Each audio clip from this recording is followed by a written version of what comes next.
So this is a replay, if you want, of yesterday's session with Danny. You have us here live in the chat. So any questions you have, please put them in the chat. We're here to respond to that. And we'll be playing you the footage from yesterday. But my invitation for you is that when Danny asks you to put something in the chat, that you do.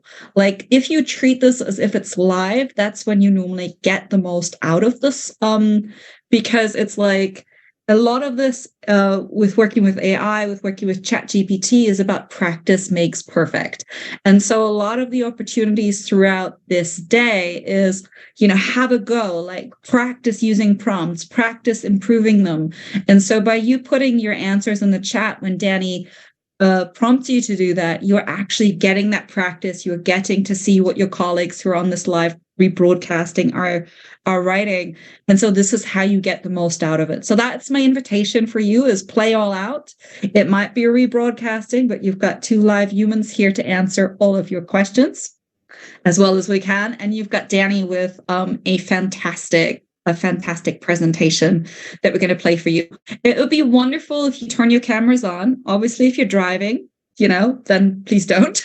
You don't have to. But I'd love to see your faces so we can really see how this incredible, cutting edge material is landing with you guys. So, and as you know, we're like always asking for a show of fingers, like, how are you doing? So if you can turn your cameras on, that would be great. We're going to kick off in just a few minutes. We're still letting some people in. And if you just want to put in the chat where you're joining us today from, that would be awesome. We've been having the most international crowd. We've been having some people like at 2 a.m. in the morning joining us from Australia, changing their sleep schedule to be here. And, the feedback that we've been having is that it's been worth it. So we feel very privileged that you're joining us from whatever time zone you are joining us in. Now, as I said, the chat is live, so we're going to be answering in the chat, and also any questions you have that Danny isn't covering, we can answer them after the presentation. So if you have a question for us that you'd like to see a response to, please put the word question, ideally in capitals, in the chat so that we can find it easier. And that way, we make sure that we will absolutely cover it. So we've got, who do we got? We've got someone from Norway, Sweden, middle of the night, no lights on. So yeah, thank you for joining us for that. Toronto.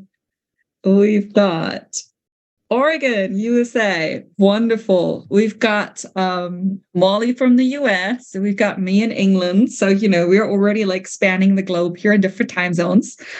The Laurentians. Now, I have absolutely no idea what that is. I've never heard that before, but I'm super excited. That's awesome. And if you want to put in the chat where that is, north of Montreal. It sounded super exotic, like some really cool island somewhere. But Montreal is beautiful. So great to see you. Ireland. Oh, PJ, great to see you. Yes, you made it. Excellent. Oh, buried in the snow. Sad to hear that. Right. So, as I said, we're going to be playing this rebroadcasting of yesterday's episode. Chat is live. Please put your questions in the chat. Please play all out. And yeah, we're here to rock your mind, to really show you all the possibilities of how to harness the power of AI to build your hybrid course faster and easier and better than ever before, and how to leverage this this possibility, this new technology in the way that really it's meant to be used, and how to be prepared for this shift in technology. So I'm going to now cue up the video. I'm going to be scrolling past the warming up, which I've now done with you live. So if you give me a moment whilst I'm sharing my screen, and then we're going to be rocking and rolling. Okay. So, sharing a video.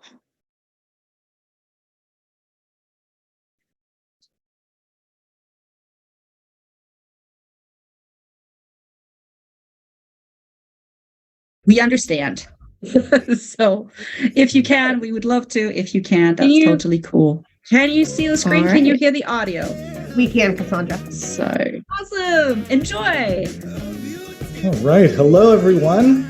I see a big show of fingers if you are here, if you're excited, if you're enjoying the music. It will be gone in 30 seconds because we are going to get into it, but we want to start with a smile and a good mood.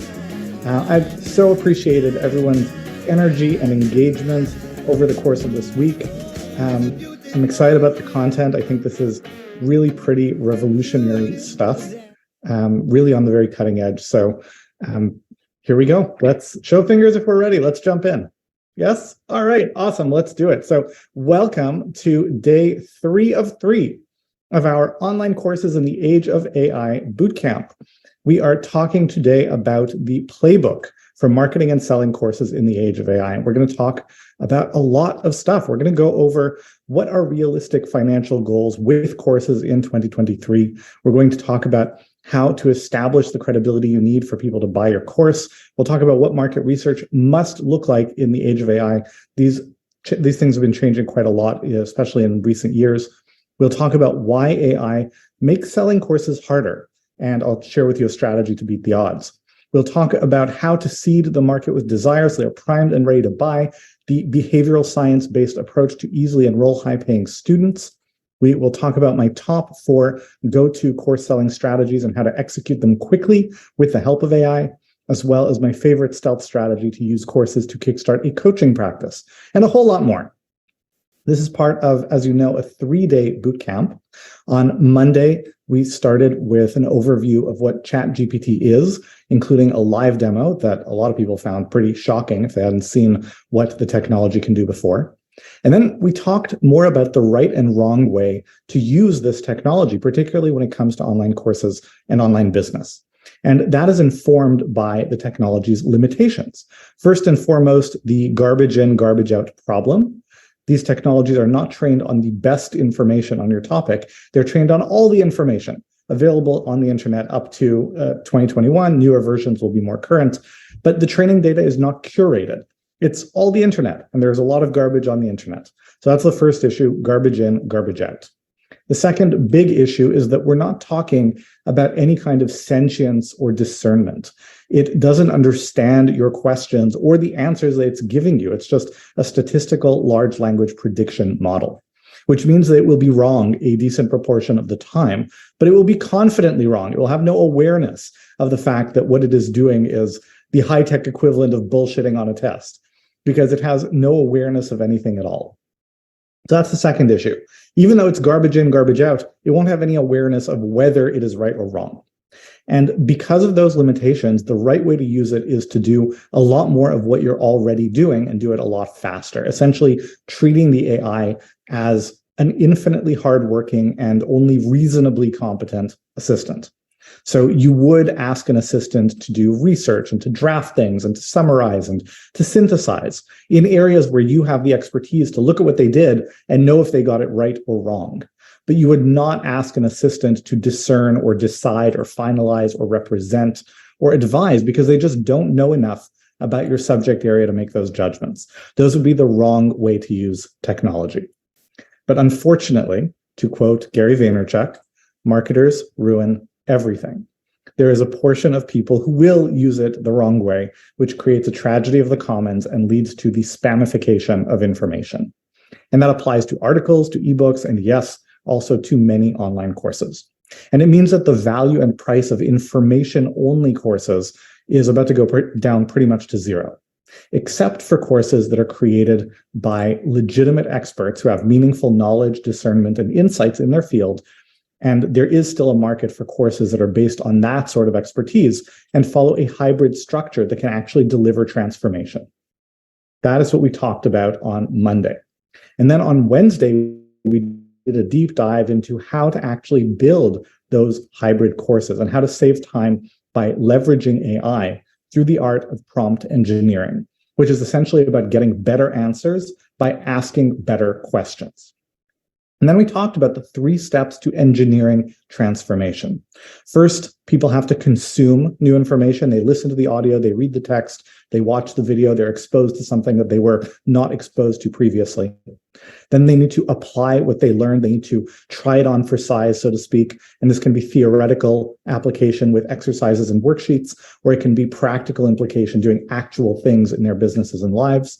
And then finally, they need to improve on their ability and knowledge and performance by receiving useful feedback.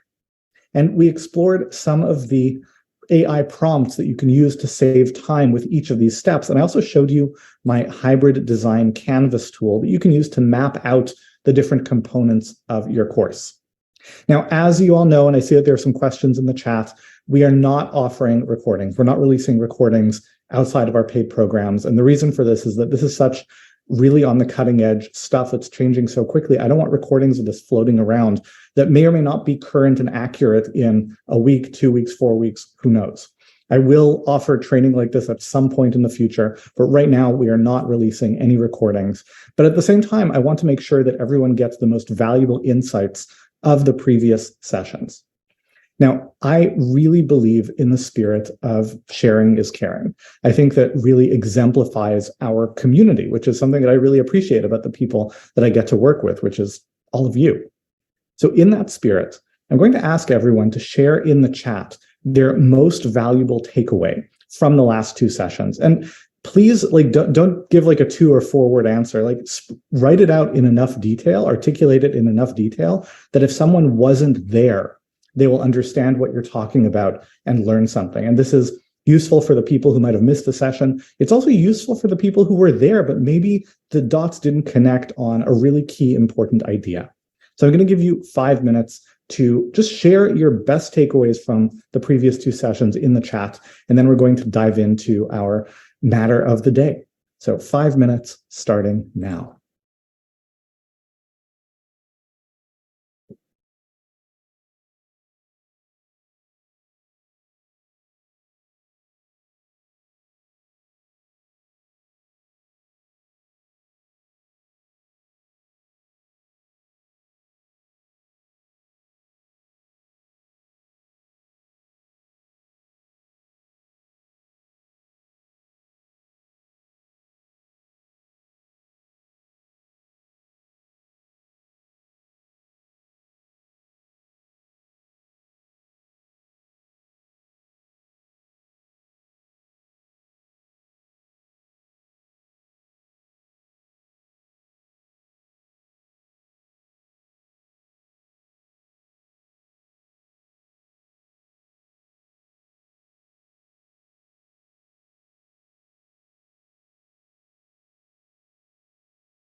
All right, awesome. Can I see a show of fingers of just appreciation for everyone who just shared so generously of their learning with everyone?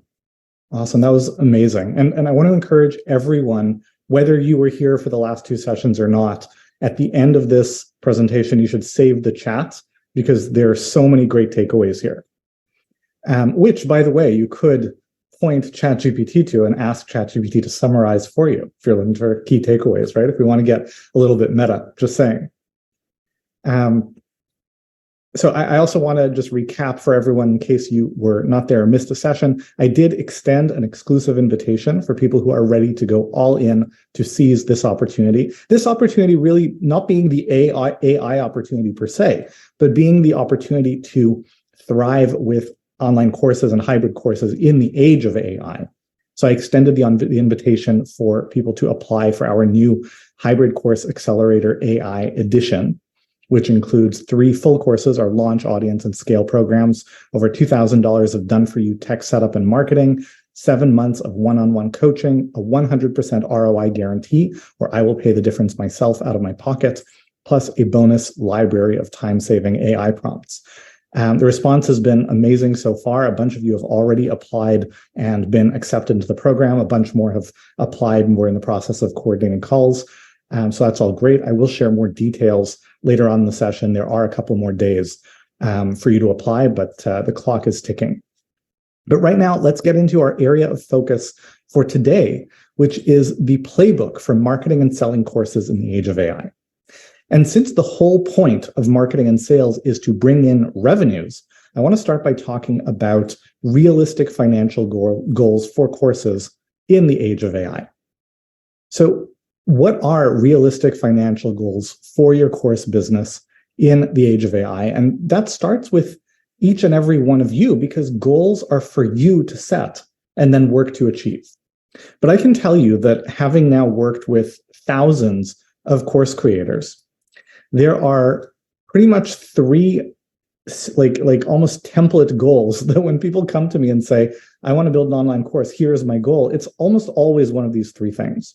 So I'll tell you what they are, and then I'll ask you if one of these speaks to you. So the first goal that people will come to me with, financially speaking, is I want to add $2,000 a month in profit. Right? I'm a place in my business where $2,000 of just free profit I can do whatever I want with would be game changing. Then people move on from that and they say, no, I want to go a lot bigger than that. Now my goal is an extra $100,000 a year in profit. That would be game changing. And then from there, they start looking bigger. And for some reason, they stop looking at profit and they look at revenue. And the third goal is I want $1 million in annual revenue. That's like the third milestone. So put the word yes into the chat if one of the, actually not yes, put the word goal into the chat, because why not? Put the word goal into the chat if one of these goals is like, yeah, that's pretty bang on. I want one of these 2 things, one of these 3 things. Okay, so we've got a lot of people saying, yes, one of these, speak to me, awesome. Now, whichever of these targets you want to start with, and of course, if you're starting with an earlier one, once you hit it, you reset your goals and that's all good. Whichever of these targets you want to start with, this is where the business math of premium that we talked about on Wednesday really works in our favor, right? We take our retail price, we split it 3 ways, a third of it is contribution profit. So let's do some calculations, keeping in mind that contribution profit is going to be roughly a third of your retail price. So given that, and assuming we're talking about a premium course, so premium course, let's call it in the range of $500 to $5,000, depending on your niche and industry and so forth. That means you're looking at a contribution profit of between $166 and $1,666. So let's be very on the conservative end. We'll say $333 on average. This is for hypotheticals until you actually run your own math. And let's also say that 10 or 20% of those people will want to upgrade to work with you in a more involved way for 5 to 10x the price, which is pretty typical. So let's say an extra $10,000 from 1 out of 10 people, and the margins on that tend to be a lot better. So if you extrapolate from that math, based on that, if you want an extra $2,000 a month in profit, that means you need to make a grand total of 1.5 sales a month or 18 sales a year. Put the word doable into the chat if you're like, yeah, 18 sales a year, I could do that, right? Totally doable. Doable, and very impressively, hardly anyone is misspelling it as double. I would probably get that wrong. Awesome. Um, and if you wrote double, I might have thought that was not a misspelling and that was just what you wanted. Um, so awesome. So if you want $2,000 a month in extra profit, you basically need 18 sales a year. If you want that extra $100,000 a year in profit, you're looking at 6.25 sales a month. That's 75 sales a year. It's a bigger number, more aggressive, but we're talking about $100,000 in profit. And if you want that $1 million a year in revenue, that's just over 41 sales a month. It's 500 sales a year. So put the word awesome into the chat if you're like, yeah, I like the way Premium makes this achievable. I don't have to sell thousands or tens of thousands of units of my course. I have to sell, for most people, a few dozen maybe, right? Or a few hundred if I'm being really aggressive, right? That's what makes it awesome. And it's really important to note that. We don't need a marketing strategy that will somehow get us to thousands of sales, which is hard and which is impractical. Right? We need a marketing strategy that will reliably generate 1.5 or 6.25 or 41 and change sales per month. So write that sales target down for you for now, whichever one corresponds to your current goal. And that's going to be your North Star until you go through the math to actually figure out the precise, the margin math for you. But now let's talk about how to do it. And this is where, I want to be totally upfront, all cards on the table. I don't want to sugarcoat it. It's absolutely worthwhile, but that doesn't mean it will be easy. Especially the first time you set out to do this, the first time you try to launch your course, it is probably going to be tough. And it's going to be tough for 4 reasons. There are 4 big obstacles that new course creators face. 3 of them are kind of universal, as in, they're not new, they've been around for a long time. 1 is brand new because of AI. AI introduces a very specific challenge. And we'll talk about that one in a moment, but let's start with the universal stuff. The first challenge is that, as we all know, practice makes perfect. That sounds like a great thing, right? Practice makes perfect. It means I can get better and better and better at anything I set my mind to. But the takeaway from there, the flip side of that lesson, is that if practice makes perfect, then a total lack of practice means you're probably not going to be great at it. In other words, the first time we try to do something, you haven't had any practice yet, you're not going to be amazing at it. That's just the reality. The first time you try to sell your course, the first time you try to ride a bike, the first time you try to bake a souffle, none of those things are likely to go as well as after you have experimented and experienced with them a whole bunch of times. And there is nothing you can do about that other than to be compassionate with yourself and accept that it won't be as easy the first time as it will eventually, but practice will make perfect and you will get better. So put the word compassion into the chat if you are willing to show yourself that compassion, right? Just recognizing, it's not going to be perfect and I'm okay with that. I can let that go. I can accept that. Okay, I love that I'm seeing compassion that is self-directed. We're often so much better at directing those things to other people than we are to ourselves. So that's awesome.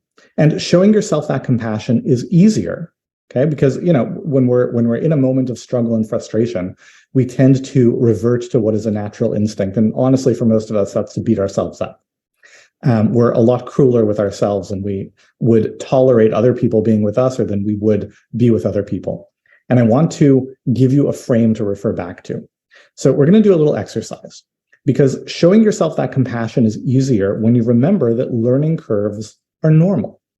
So I'm going to give you a few minutes. You can do this on your own on paper if you want to keep it private, or you can do it in the chat if you're willing to share. I want you to share a list of all the things that you are good at now that you weren't good at the first time you tried. Okay, so anything that comes to mind that you are much better at today than you were the first time you tried to do it. So 3 minutes, please share.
All right, we're almost down to the end of the timer. The list is already very long. Keep extending it if you're so inclined and so willing.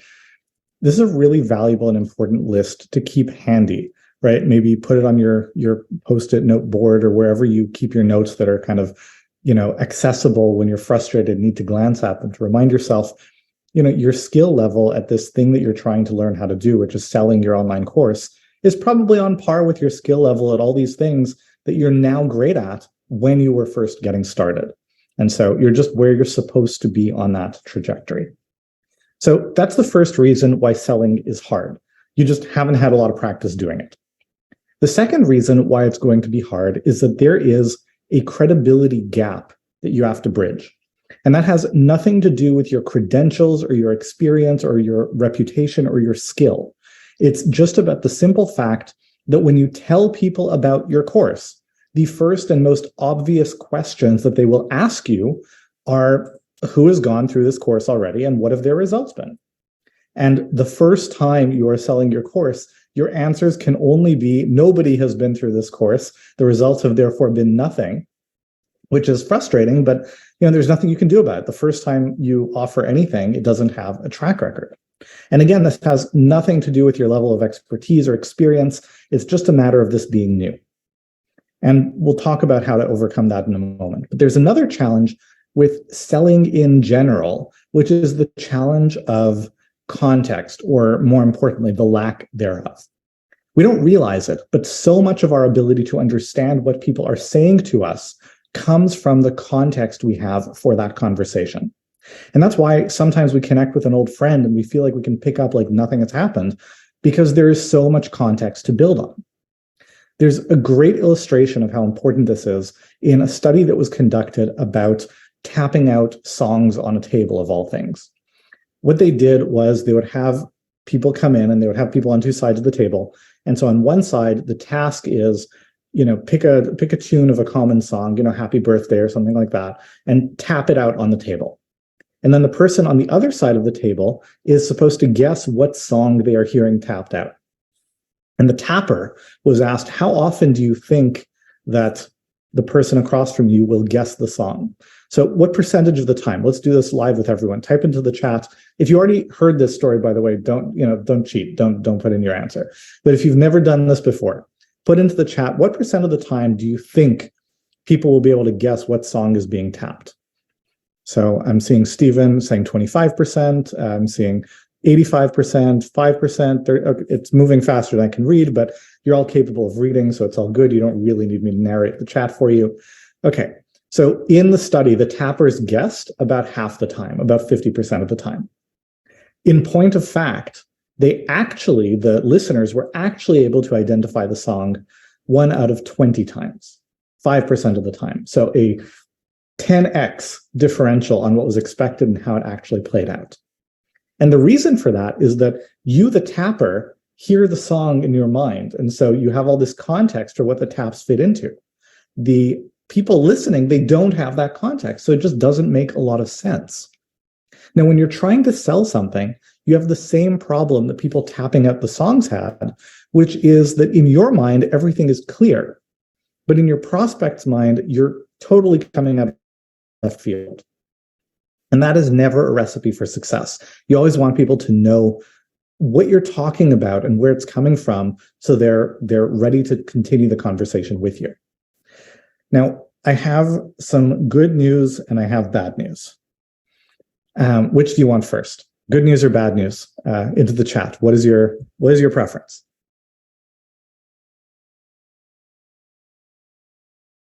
Okay, a lot of people want the bad news. You're more like my son than my daughter. That's fine. So the bad news is that AI has introduced another challenge into the mix because of the spamification of information that we talked about. The market is already, it's happening. That's how fast it's happening. The market is already starting to flood with mediocre information-only courses, which is applying a lot of downward pressure on the prices of courses, just people's willingness to buy them at all. Now, you might say, wait a minute, Danny, didn't you say like earlier today and on Wednesday and earlier this week, didn't you say that we don't have to worry about that because you're teaching us how to create hybrid courses that deliver actual transformation and that's worth a premium? And yes, that's all true as long as people know that your course is different from all those other lousy ones. But they won't necessarily know that. If you just say, I've got a course, how do they tell the difference? Right? So that's the bad news. And I've got you covered. We'll talk about how to make sure that they know that. We'll talk about how to sneak in that information in key places. But you're going to have to be diligent about it, because if you're not, it will be an obstacle. That's the bad news. Now, the good news. The good news is that there is a way to not just overcome a lot of these challenges, but also to use them to your advantage. And this is actually one of my favorite strategies, because it's basically like marketing jujitsu that turns an apparent disadvantage, like being smaller and weaker than your opponent, and turns it into an advantage.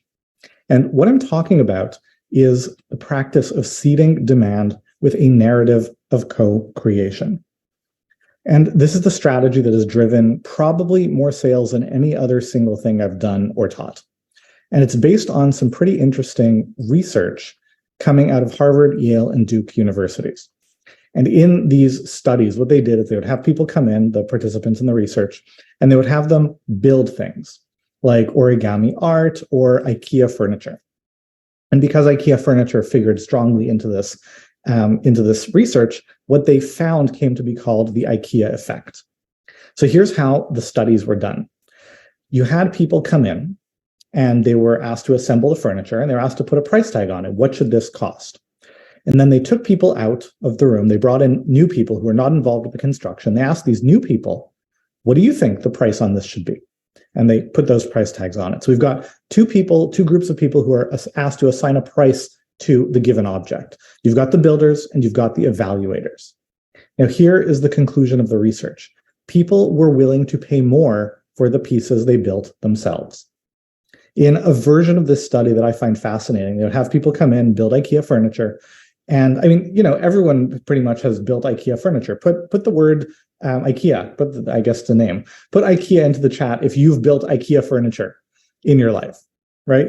Pretty much all of us have done it. It's like a rite of passage.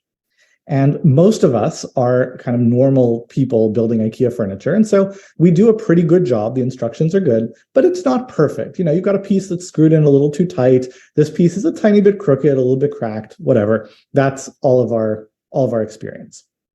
So that's how it was for the builders.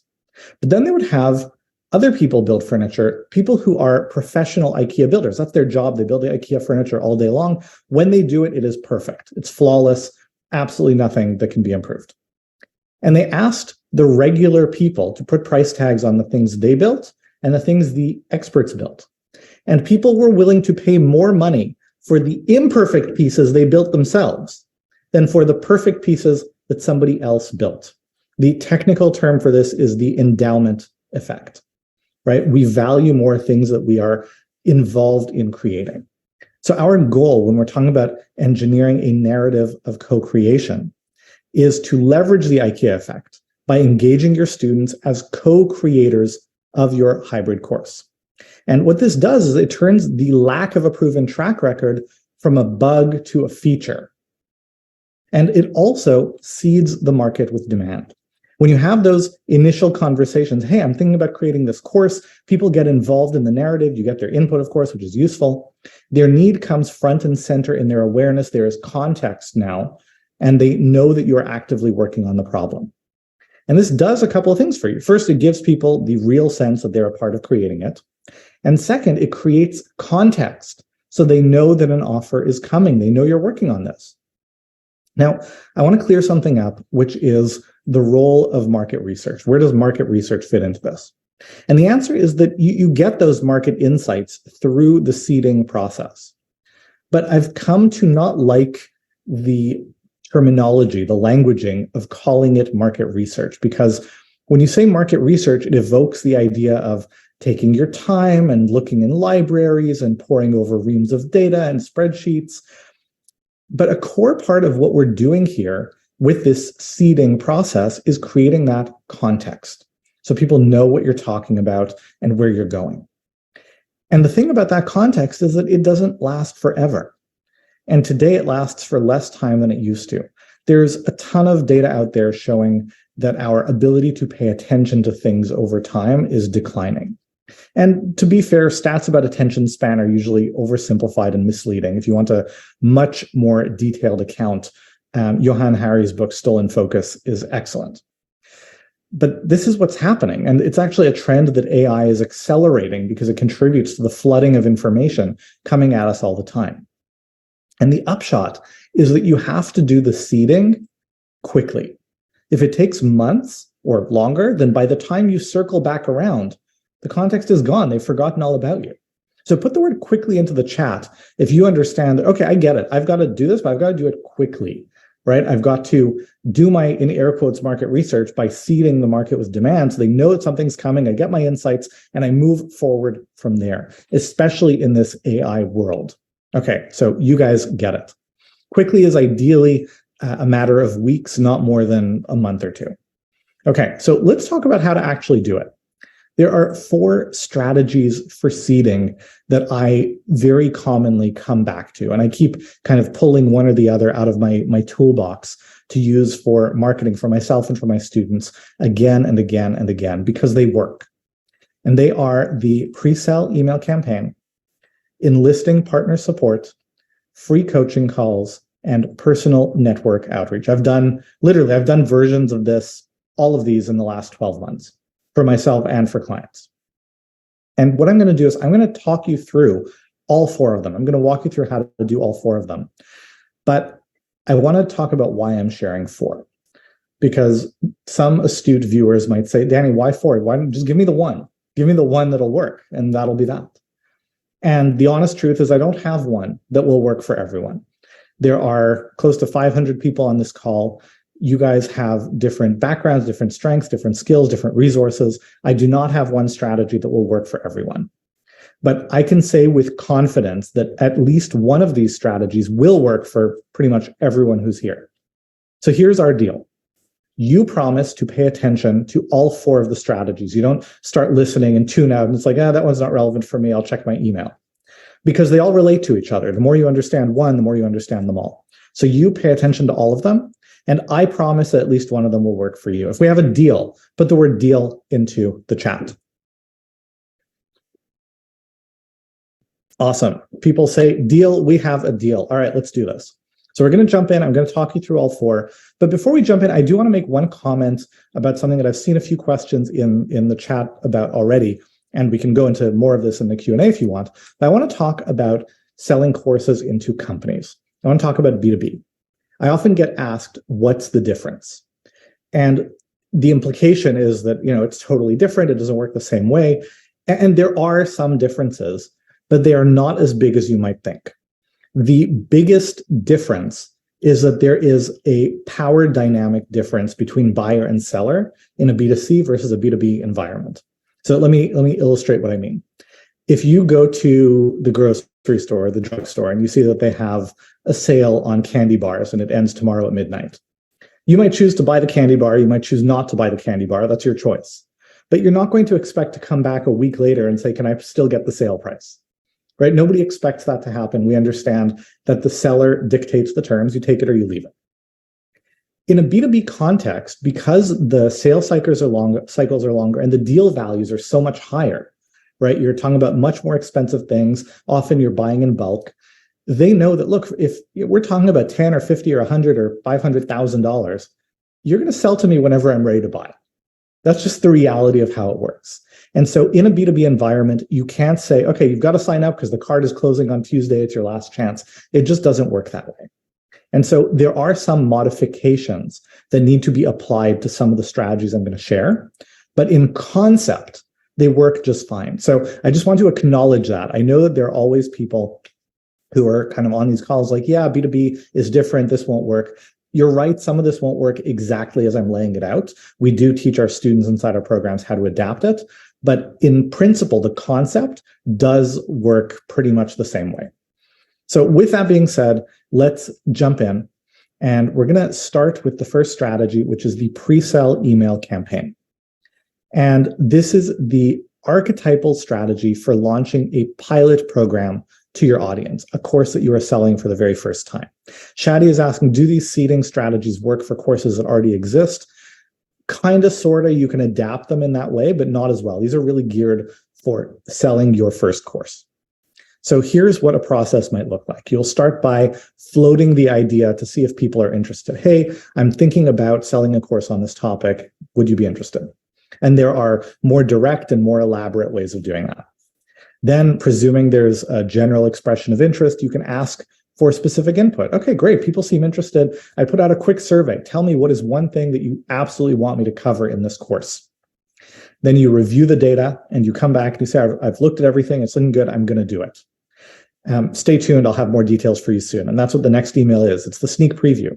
Here's an overview of what it's going to be and how long it's going to run and what the outcomes will be, etc. And why are we doing this, by the way? Why do we not jump straight to the offer? Because context. We don't want to say, here, buy this before they know what this is.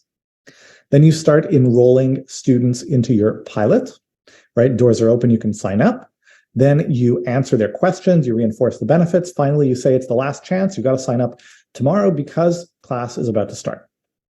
And these emails are all examples of things that AI can help you, at the very least, get a jump start on with your first draft. If you prompt it well, that's the key. The key is to have good prompts, which you can either take the time to develop yourself, or you can use the ones that we are developing and testing as part of the Hybrid Course Accelerator.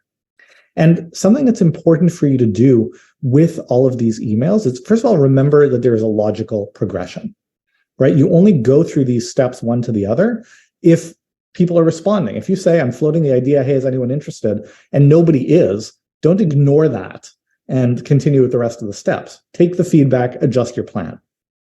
Also, very importantly, along the way through these emails is to drop hints about what your program is going to look like, particularly the hybrid elements, so they don't dismiss it out of hand as just another information-only course. By the time you present the offer, they should already have a good sense that this is not some information-only course. It's a rich experience that will actually deliver a transformation.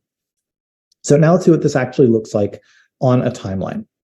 So this is a hypothetical calendar. Let's say you skip the first week because that is when you're drafting your emails or getting quick drafts from ChatGPT and then revising them. You want to get all your copy ready, so you're spending a week on that. Then Tuesday, the second Tuesday of the month, you float the idea, wait a few days, people seem interested. Okay, here's a survey with some questions. Wait a few more days, you review the data over the weekend. All right, guys, I'm going to do it. Stay tuned. A couple days later, you give them a sneak preview. Here's what it's going to include. A couple days later, boom, cart's open, you can sign up.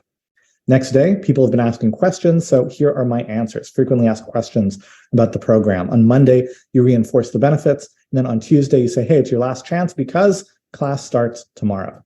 This is a quick schedule, but it is a fairly representative schedule. You can stretch it out a little bit. You can give yourself a week from the last call to the first day of class if you're so inclined. And if this looks familiar, there's a reason, because with some variation, this is basically every pre-launch campaign you've ever seen.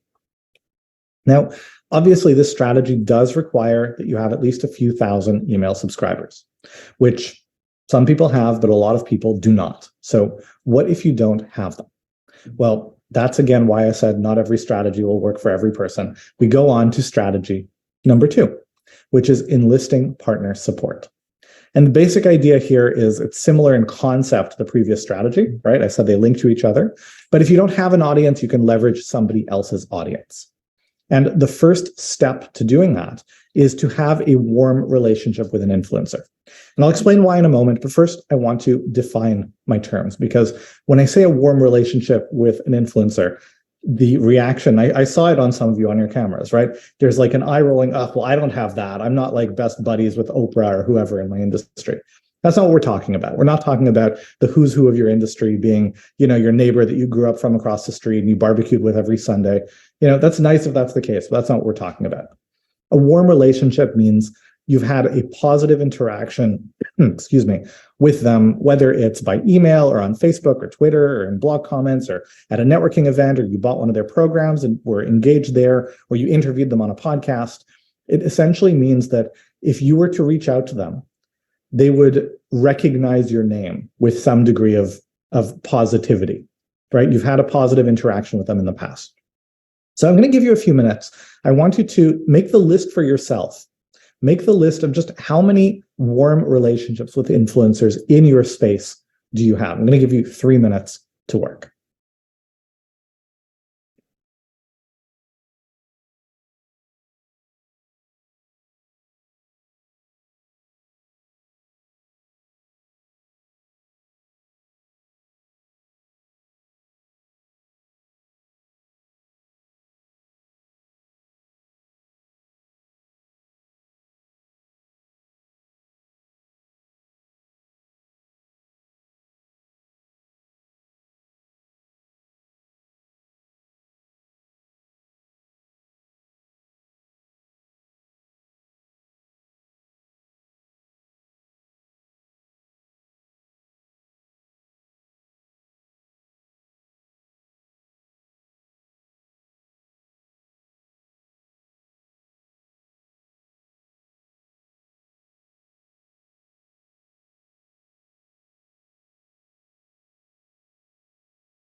As the timer runs down, please put into the chat the number of people on your list so far, with the understanding that, of course, you can continue to extend the list. Not only can you, but you should. But how many do you have so far? I'm seeing 5 or 6 from Marianne, 2, 40. That is great. 6, 11. Now it's moving faster than I can read, but of course you can all read, so that is fine. I'm also seeing a few people who are saying 0. I don't have any relationships with warm influencers. That is, as you can see, it's a minority of people, which is great. This is a relevant strategy for a lot of people. But if that's not you, that's okay. Remember, we've got 2 more, so we'll get to that.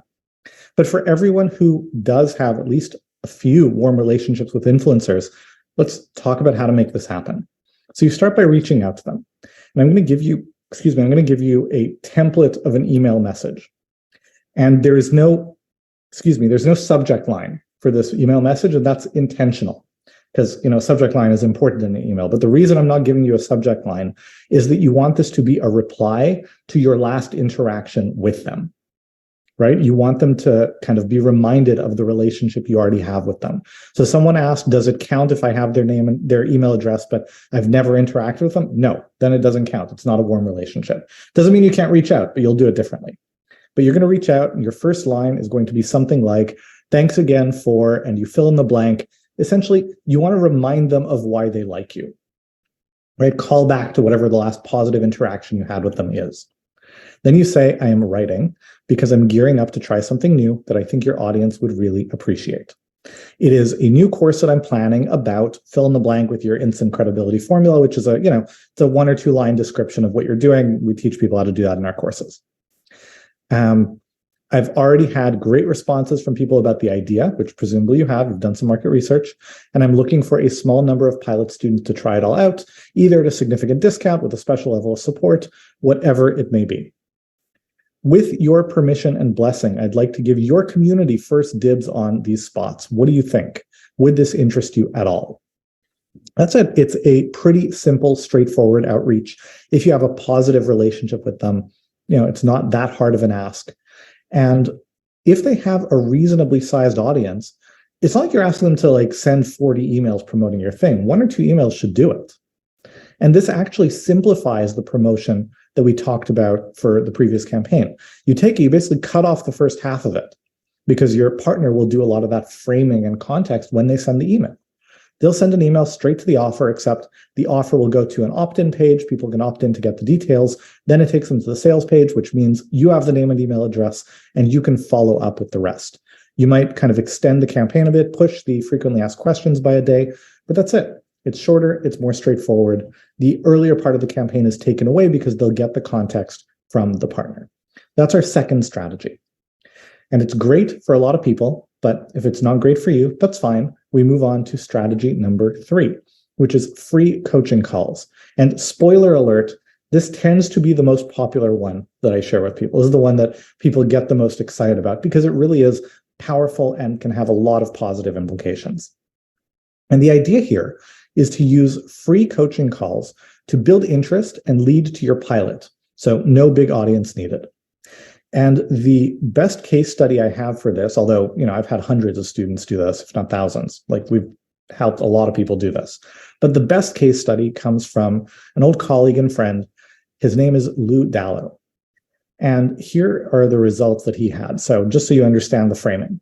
So putting it on a timeline. In the first 60 days, he generated $37,500 in coaching revenues. He hadn't launched his course yet. At the 2-month mark, he launched his course, made $30,000 in pilot course sales.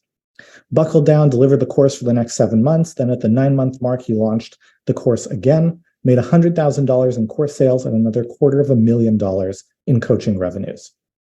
And of course, that doesn't even account for the lifetime value in customer sales from these people. Now, I want to be clear about something. This is a stellar execution. There's probably a dose of good luck in there. This is results not typical, right? I want that to be clear. Your mileage may and probably will vary. But even if you just do a fraction of this, put 10% into the chat if you would be happy with 10% of these numbers right out of the gate, right? And I'm going to take a sip of my drink because my voice is starting to fade. Yes, a lot of people are saying, yeah, even with 10%, I'd be happy. And this is not that unusual of a result when you consider the entire life cycle of online courses. And for those who are wondering, how big was his list? How much outreach did he do? Lou only had about 350 active subscribers when he did this. So if you have a few hundred people you're in regular contact with, or they follow you on LinkedIn, you can put a list together to make something like this happen. It's not that hard. But let's talk about how to do it. We're going to go through the steps one by one. And it all starts with the gift of free coaching calls, right? Basically saying, hey, I would like to get on a call with you and give you some coaching for free to show you what I can do and to get some input from you. And it's a demonstration of value. It's a foot in the door. It's great on all of these levels. And Lou put in a lot of elbow grease. He did about 150 of these in 3 weeks. And that's a big number. But here's what I know about the people who tend to be attracted to my work. You've got a work ethic. Right, put work ethic into the chat if you're like, all right, that does not sound like the most fun 3 weeks necessarily, but I'm willing to roll up my sleeves. And if I've got to get on 150 calls in 3 weeks, all right, I'll get it done. If that's what's going to get the outcome, I'll do it. I'll do what it takes. So awesome. I'm seeing a lot of people with a lot of work ethic. So doing the 150 calls, yeah, it's tiring, but you can do it. And it's really powerful when you do it because you're going to get a real in-depth sense of what people want to pay to learn from you. And you're also going to engage with your best prospects so they listen when you offer the pilot. And AI can help you do it even more effectively because you can point it to things like your prospects' LinkedIn and social profiles and websites and ask it to write you a summary of key things to be aware of so you can go into these calls better prepared. And again, the trick is to have really good prompts to give the AI the instructions that will return a useful summary, which we'll have in our program. But let's talk about the real challenge of doing this. The real challenge is not doing the 80 calls. Excuse me. Or sorry, Susan just said she did 80 calls, and that's why my head went there, which is great. Awesome, Susan. But the hard part is not doing the calls, right? That's just potentially tedious and tiring. The hard part is getting the 80 or 150 people to agree to get on a call with you in the first place. That's the actual hard part. And I'll tell you how to do it. I'm going to give you a really simple template. You're going to say something to the effect of, hey, this could be by email, by text, whatever the modality is. I want to give something back. I want to better understand what people are struggling with the most. Can I offer you a free 20-minute laser coaching call about fill in the blank, the outcome that you provide? And I promise not to try to sell you anything on the call. Now, the trick to making this work is in that fill in the blanks about the outcome, right? It's all about the outcome. If the outcome is really attractive and compelling, then people will jump on it, right? Case in point, right now, if I were to put out an email to my audience saying, does anyone want a 20-minute laser coaching call about how you can accelerate your productivity using AI? I would have an enormous number of takers because it's something that a lot of people want. It's top of mind. Now, there are a few keys to doing this right. First of all, it's got to feel specific and focused, not general or vague, right? It's got to be believable for the 20-minute time frame. Sometimes I see people saying, can I offer you a free 20-minute laser coaching call about supercharging every aspect of your life? And it's like, yeah, I don't buy that you're going to do that in 20 minutes. And it's also got to feel personalized.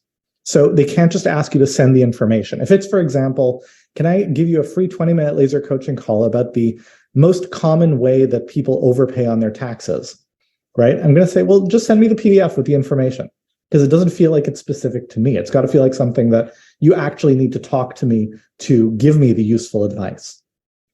Now, doing this right is the big unlock to making people want to hop on that call with you. And this is one of those things that can be very difficult to do well, simply because you're so close to it, right? Like we said earlier in the week, when it's hard to read the label when you're inside the jar. But AI can be a really good brainstorming partner. So here's a really simple version of what a prompt might look like to help you get started in this. I'm an expert in fill in the blank. What could I help someone figure out in 20 minutes? Right? This is a really simple kind of beginner prompt. But as we've learned repeatedly this week, the more specific the prompt, the better.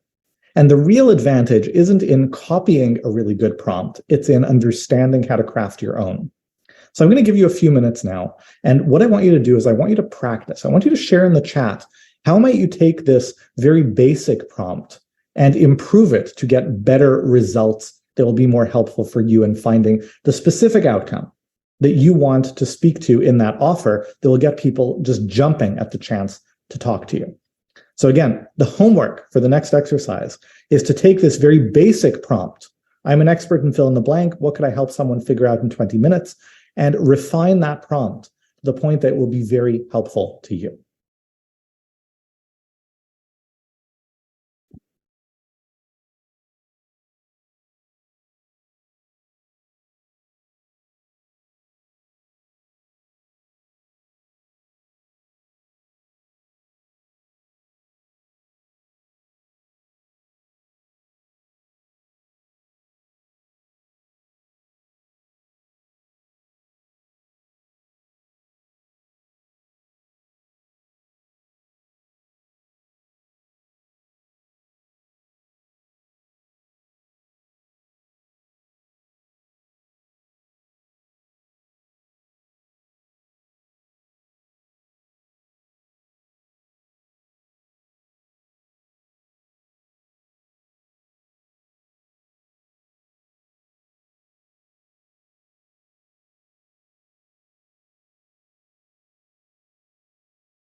All right, awesome. I love the refinements that I'm seeing in the chat. That is awesome.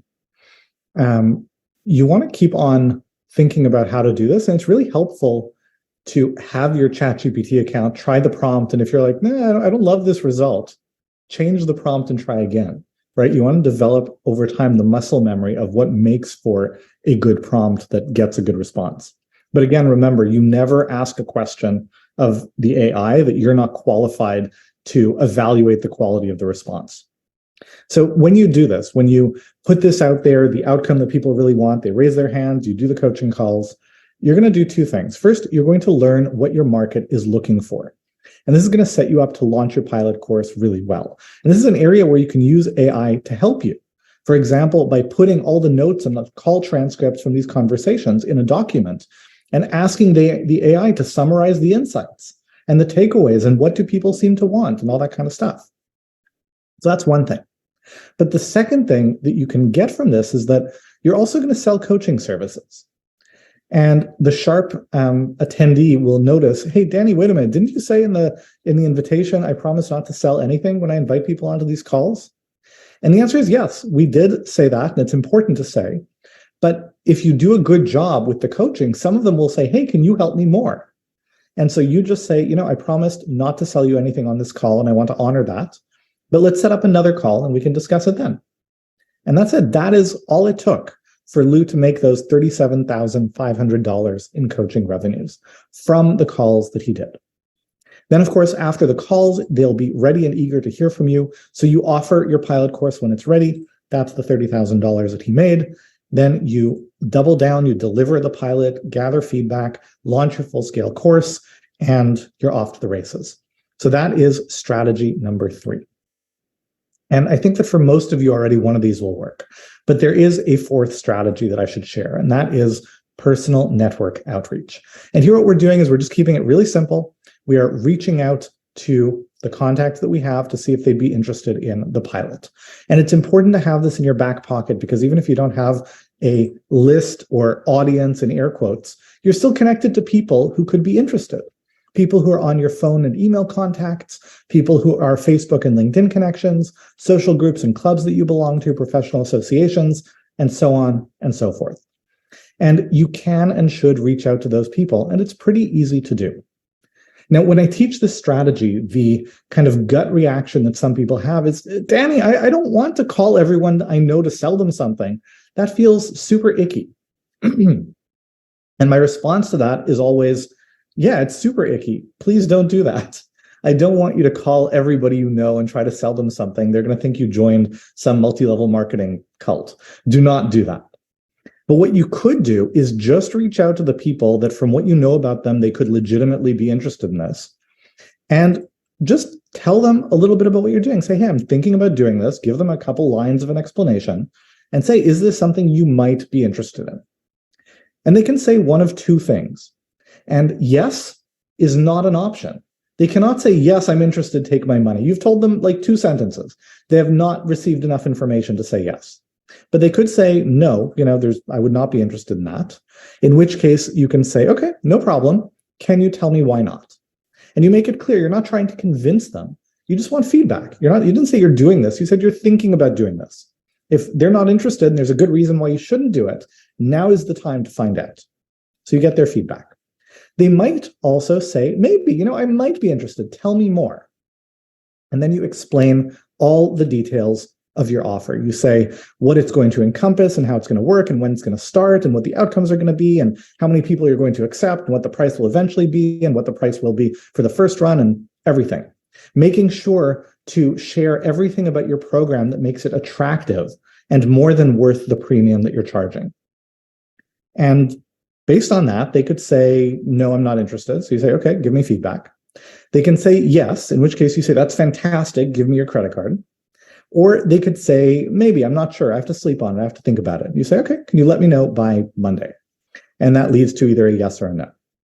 And yeah, you'll have to make a few dozen calls, but they're all easy and low-key calls. This is not a high-pressure sales call. And if you're onto a good idea, this approach alone can fill your pilot in just a few weeks. So we've got 4 strategies for seeding. We've got the pre-sale email campaign, we've got enlisting partner support, we've got free coaching calls, and we've got personal network outreach. So strategies 1, 2, 3, and 4. So I want you to type into the chat, give me a number. Which of these strategies feels like the best fit for you? I'm seeing 3, 2, 3 is always popular, I told you guys.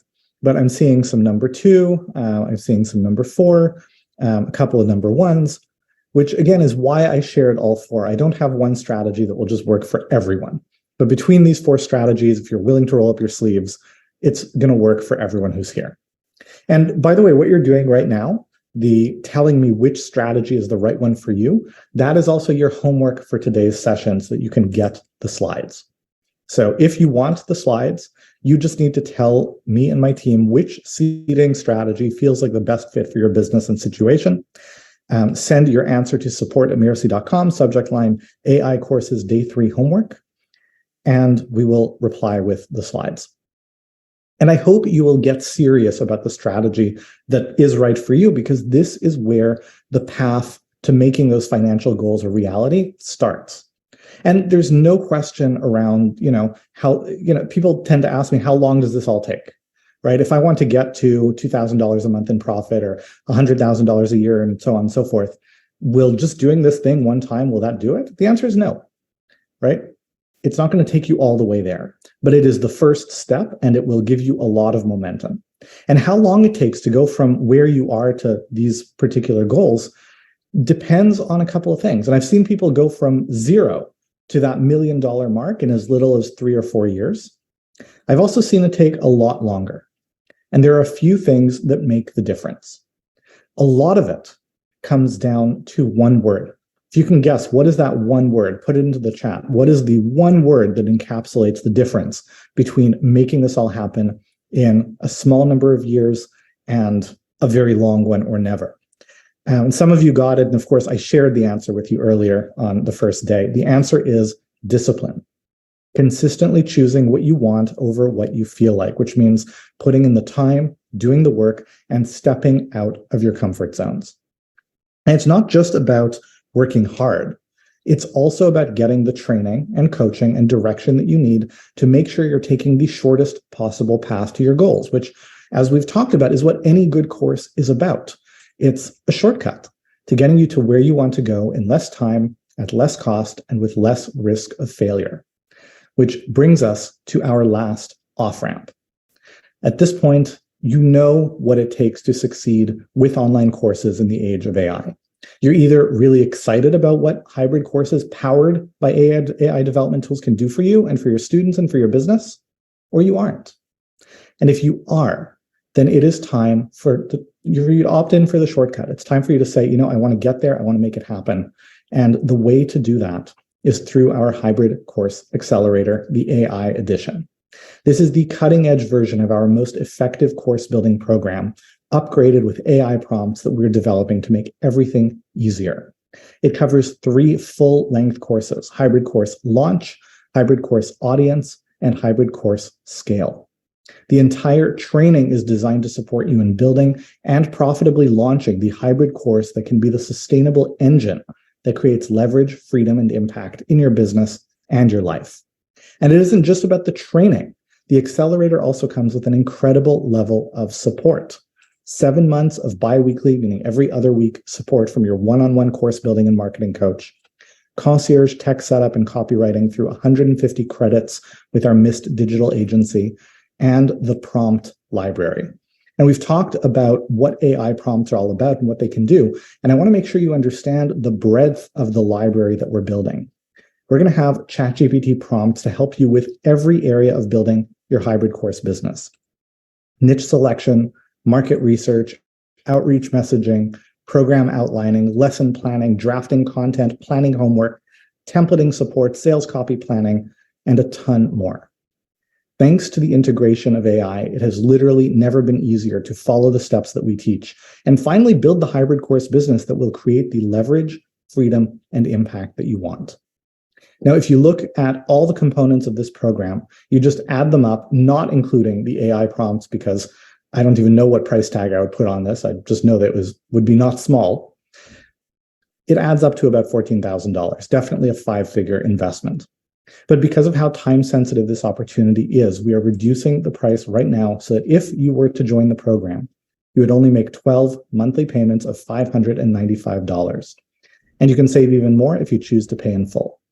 And there really isn't any risk here because we guarantee results in this program. If you put in the time, you do the work, and you reach out to us so we can help you along the way, we guarantee that at the very least, you will earn back your full investment in the program. If you don't, I will pay you the difference out of my pocket. Now, as I've said, we don't accept just anyone into the program. I only want people who are serious and who I'm confident that we can help. That's why you can't just buy a spot in this program, but you can apply for one. The way to do that is with a $500 fully refundable deposit. You put down the deposit, we'll set up a call, you'll talk to someone on my team, and if you and they both agree that you're a good fit for the program, your spot will be secured. And if not, we'll refund the deposit, no harm, no foul. And space is limited in this program. We're going to accept people into the program on a first come, first served basis. So if you think you might want to jump in on this very timely opportunity, you can review the details and put down your deposit at mrse.co/HCA, which my team will drop into the chat momentarily. And for those of you who do sign up, there is another bonus that I want to tell you about. Many of you know that over the last few years, Mirasee has acquired a number of other businesses in our industry. So the Coach's Console, Rizuku, Story Coach, Superhuman Academy, Connect 365, these are all Mirasee companies. And having all of these businesses under one roof has allowed us to create some really cool collaborative projects, including the Two Sigma newsletter. We talked on Wednesday about what Two Sigma stands for, but essentially it's a newsletter that goes out with coaching and courses resources to coaches and course creators to over 200,000 people. Well, here's the bonus. When you're ready to launch, we will tell all 200,000 plus of our subscribers about your course. So you get instant exposure to reach just a larger circle of people. But to take advantage of this bonus and the entire accelerator offer, you have to apply now or really soon because the deadline is Sunday at midnight Pacific. And that's it. So we're just about done. We have time for questions, not too many, but some. So if you have questions, put them into the chat. I know some people have already put questions into the chat. Cassandra, what do people want to know? Great. I'm just going to go through the list of questions. So first we had a question from a participant who said, I'm an author and I build a course that is based on the book, but it goes into more detail. What comes first in this new era of AI, the book or the course? So there's a perfect world answer and there's a you start where you are answer, right? You know, what's the old joke that you turn up in a town, you ask for directions and, you know, how do I get to this place? And they say, oh, well, I wouldn't start here, right? It's like, but you know, you are where you are. So if you're starting from scratch, what I would say to someone is you want to start with the course because the course is how you validate that the ideas are right and well received by the market. And once you've kind of got that dialed in, you turn it into the book and the book will lead into more sales of the course. If you already have the book, then you work from where you are to build moving forward. And we can help you either way through the accelerator. Okay, great. Thank you so much. There's another question, which was about really the piloting idea, which says you co-create in the pilot, but then afterwards, you know, there doesn't seem to be any more co-creation. It's already done for future sales. Is that correct? Or is this an ongoing process, piloting and the right? It's something that you do and learn and iterate. We're constantly piloting and iterating, even, you know, when we're in very late versions of our programs, we're still improving them constantly. But the need for the co-creation narrative declines over time as you have other things going for you, right? The first, when you tell someone about your course, they're going to say, who else has gone through it and what are the results? Now, if I'm selling a brand new course, I've got to say, well, nothing, but you know, that's not a bug. It's a feature. You're the first person to go through this. We're going to create it together. If lots of people have gone through it, I can say, well, all of these people have gone through it. Look at all the great results they've had. So I have those good answers. Okay. And there's a question about like when you said, you know, float the idea to see if people are interested, you know, you suggested reaching out to people who are influencers, but what if someone has relationships with influencers which are kind of a little bit lukewarm? Do you have any suggestions for how to rekindle those relationships? Yeah, so I mean, there are lots of things you can do to rekindle those relationships. We actually teach people how to kind of re-energize those relationships in our programs. So we can definitely help you with that. I would not go to lukewarm relationships as a way of launching your pilot to start with. That's not a good idea. And a really interesting question here, which says, someone said, I think it was Kim, who said, I got my first ever email as a coach from someone offering an AI app that could support or complement my coaching to allow my clients to get coaching through the app. Seeing answers to these questions on ChatGPT, this is a real potential challenge for coaches. I know people will want real person interaction, but why get on a 20-minute call if ChatGPT can answer the question itself to a large extent? So how do you see this becoming an issue for coaches in the future? Well, I mean, the question is, can ChatGPT give those answers as well? Mm-hmm. Right? And the answer is that some of the time, maybe it can, other times it can't. Right? We did the demo on Monday of creating the course about small kitchens and small kitchen design. Mm-hmm. And the answers were very impressive. But the challenge with that exercise is that I'm hearing a bit of an echo. I'm not sure who's unmuted. But the challenge with that exercise is that none of us are in a position, for the most part, to evaluate whether the answers were good. And I've seen a fair number of demos like this, and it's very common where they'll run through this whole exercise and everyone will be like, that's really cool. That's impressive. Yeah, that tracks. I think that's pretty good. And whoever is an expert in the field will be like, yeah, but that's totally wrong. Like, that answer is just not correct. So just as we said, you don't want to ask the AI a question that you're not in a position to assess the quality of the answer. I would not want to be coached by someone that I don't trust that they know what they're talking about, right? You don't have to fact check or quality check the advice I give you about online courses because I'm an expert in online courses and I have a track record to prove it, right? With AI, you would need to do that. And so the only people who could use AI as a semi-coach or thought partner are the people who don't really need it. It's just going to save them time, which is what we've talked about earlier in the week, right? The right way to use this technology is not to do things you can't already do. It's to help you do faster and better what you are already fully capable of doing on your own. Okay.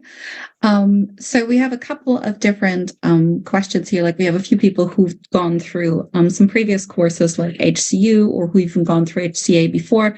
And the question is, like, what's the difference between, this course, for example, and, HCU, or a previous version of HCA, and this? Like, why do it again?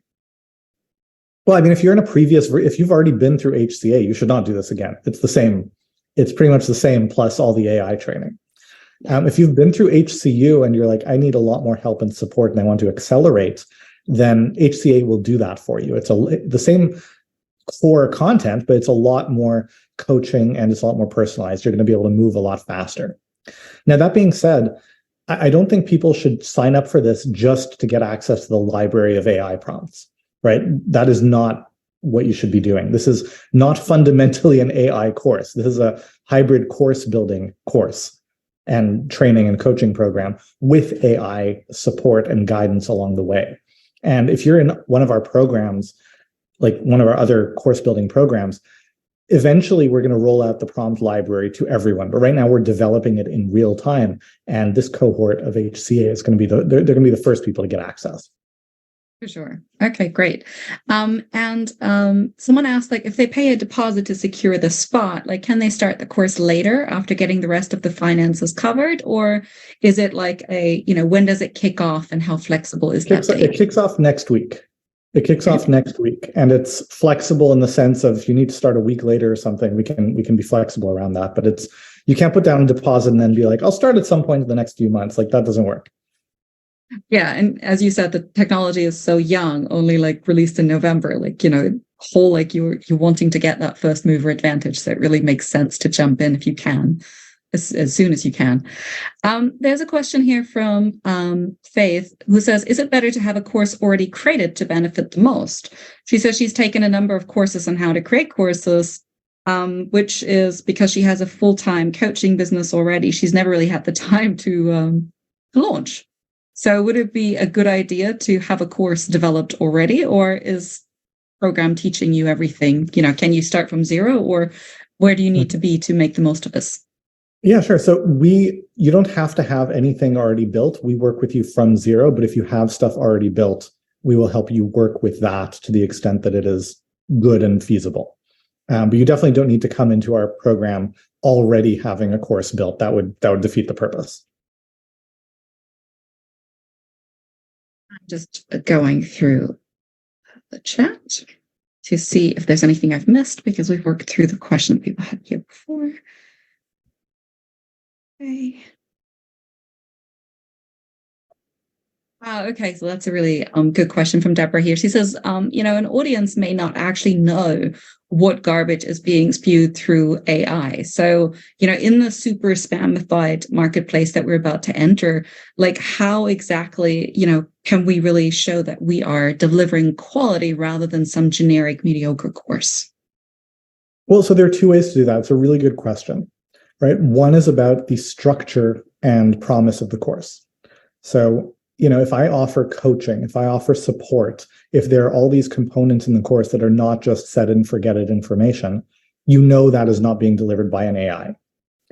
Likewise, if I guarantee results or guarantee outcomes, you know that you can trust it.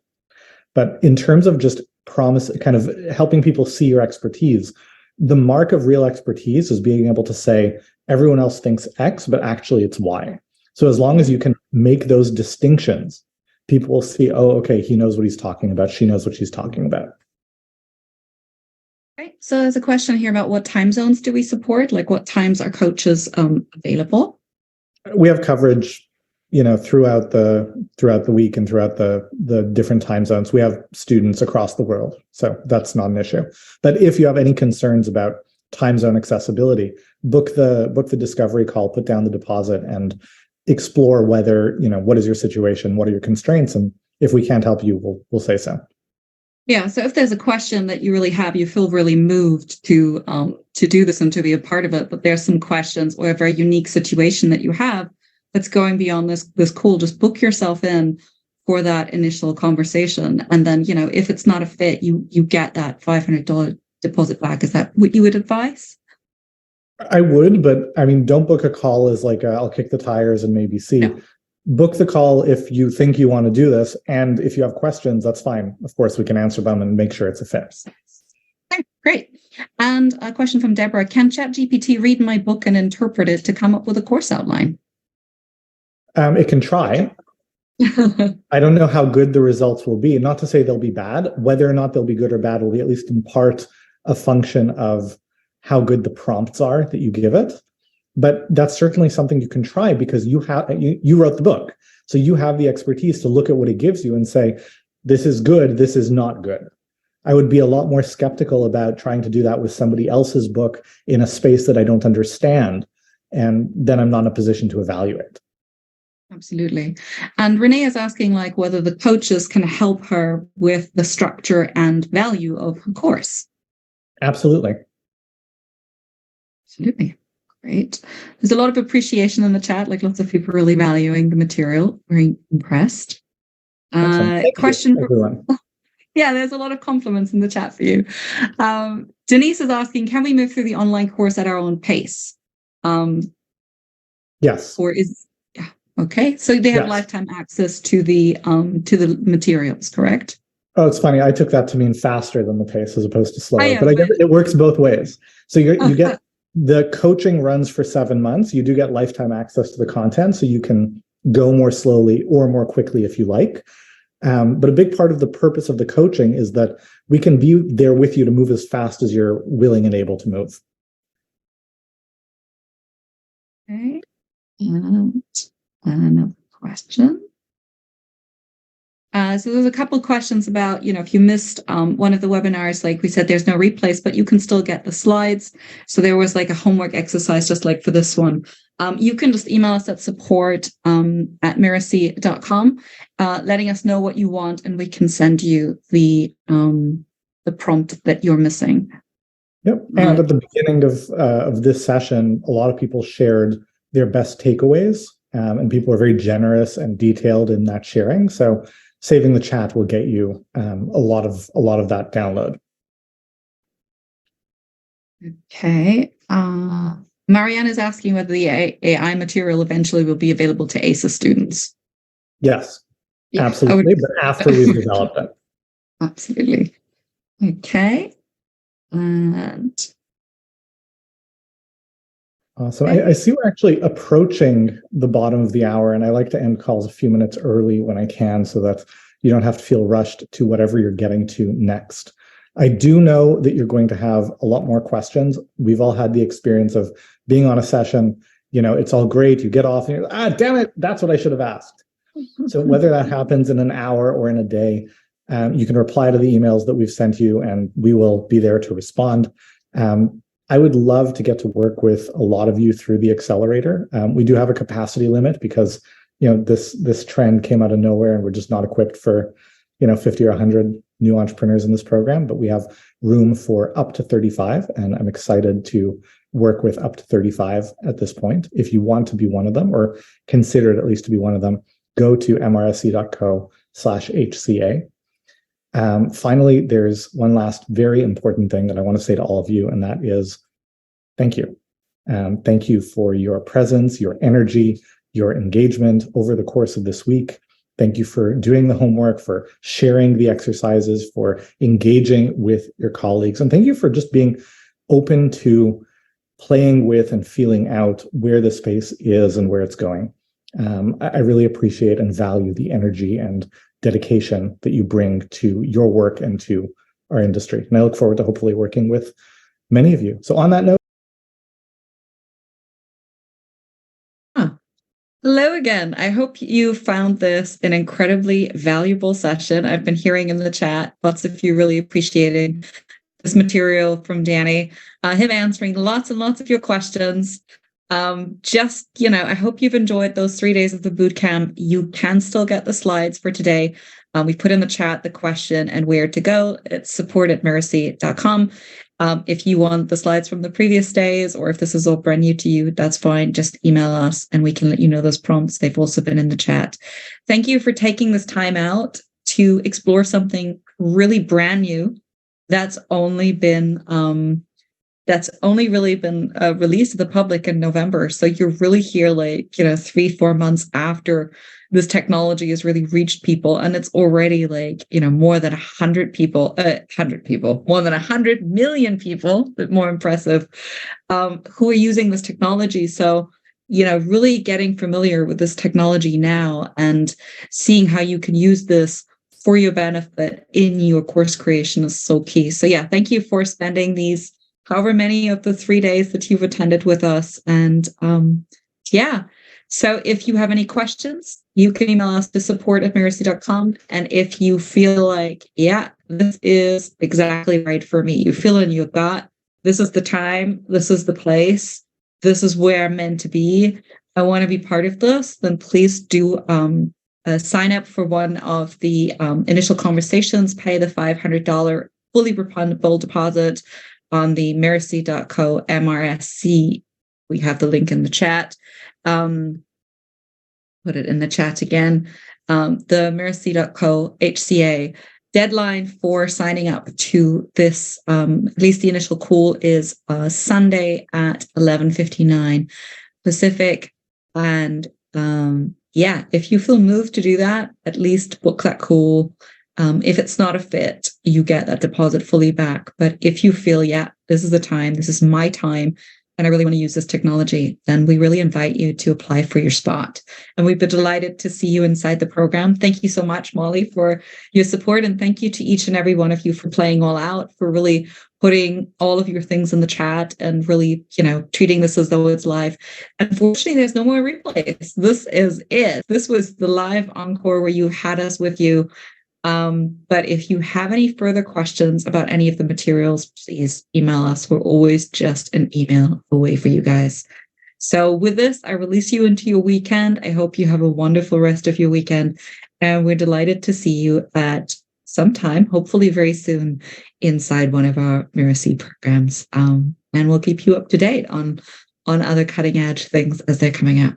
Thank you for joining us today. I hope you have a wonderful rest of your weekend. Bye-bye.